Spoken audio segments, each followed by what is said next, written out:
அம்மாவோட மொபைல் போன்ல குழந்தையோட தடுப்பூசி டிஜிட்டல் அட்டவணை எப்பவுமே இருக்கும். அதனால தமிழகத்துல மட்டும் இல்லாம இந்தியாவுல நீங்க எங்க போனாலும் குழந்தைகளுக்கு தடுப்பூசி போட்டுக்கொள்ளலாம். அடுத்த தடுப்பூசி தவணைக்கான தகவல்கள் எஸ்எம்எஸ் மூலமாக பெற்றோர் மொபைல் எண்ணிற்கு 3 நாட்களுக்கு முன்னதாக யூனிலிருந்து சென்றுவிடும். நான் ஒரு பகுதி சுகாதார செவிலியர். என்னுடைய பிஹெச்சிக்கு ஓராண்டிற்கு தேவையான கர்ப்பிணி மற்றும் 0 to 1 வயது குழந்தைகளின் எண்ணிக்கை யூவின் மூலம் எளிதில் கிடைக்கிறது. அடுத்த தடுப்பு செஷனுக்கான டியூ லிஸ்ட்டை யூஹெச்னும் விஹெச்னும் யூவின்ல ஒரே கிளிக்கில் டவுன்லோட் செய்ய முடியும். இதனால் இவங்க பயனாளி பட்டியல் தயாரிப்பது எளிதாகிறது, டைமும் சேவ் ஆகுது. இதனால் அர்பனில் தடுப்பூசி போட நிறைய குழந்தைங்க வருவாங்க. தடுப்பூசி போட அவங்களுக்கு எளிமையாகிறது.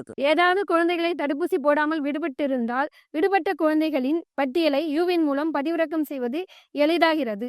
என்னுடைய HSC மைக்ரோ பிளான் யூவினில் டிஜிட்டல் மயமாக்கப்பட்டுள்ளதால் தடுப்பூசி திட்டத்தை சிறப்பாக செயல்படுத்தவும் மற்றும் கண்காணிக்கவும் எளிதாக உள்ளது. யூவினில் பதிவு செய்திடுங்கள், பாதுகாப்பை உறுதி செய்திடுங்கள். யூவின் போர்ட்டலுங்கிறது உங்கள் கிராம சுகாதார சேவைகளை பதிவு பண்ணும்போது என்னென்ன டாக்குமெண்ட்ஸ் கேட்குறாங்களோ அந்த டாக்குமெண்ட்ஸை நீங்கள் தங்கு தடையில்லாமல் கொடுத்தீங்கன்னா உங்கள் பேரையோ ஒரு இமீடியட்டாக பதிவு பண்ணிட்டாங்கன்னா நீங்கள் கர்ப்பமாக இருக்கிற அந்த காலகட்டத்திலிருந்து உங்கள் பிறந்த குழந்தை 16 வயசு வர வரைக்கும் அனைத்து தடுப்பூசி சேவைகளையுமே இந்த இணையதளம் யூவின் போர்ட்டல் டேக் ஓவர் பண்ணிக்கும். அதனால் ரிக்வஸ்ட் பொதுமக்கள் அனைவரும் இந்த திட்டத்தினை திறம்பட பயன்பெறுமாறு கேட்டுக்கொள்ளப்படுகிறது.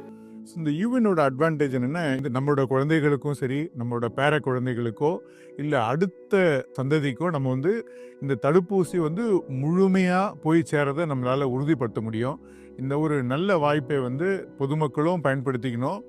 சுகாதார பணியாளர்களும் நம்மளோட முழுமையாக ஈடுபடுத்தி இந்த யூவின் திட்டத்தை செயல்படுத்துமாறு வேண்டி கேட்டுக்கொள்கிறோம்.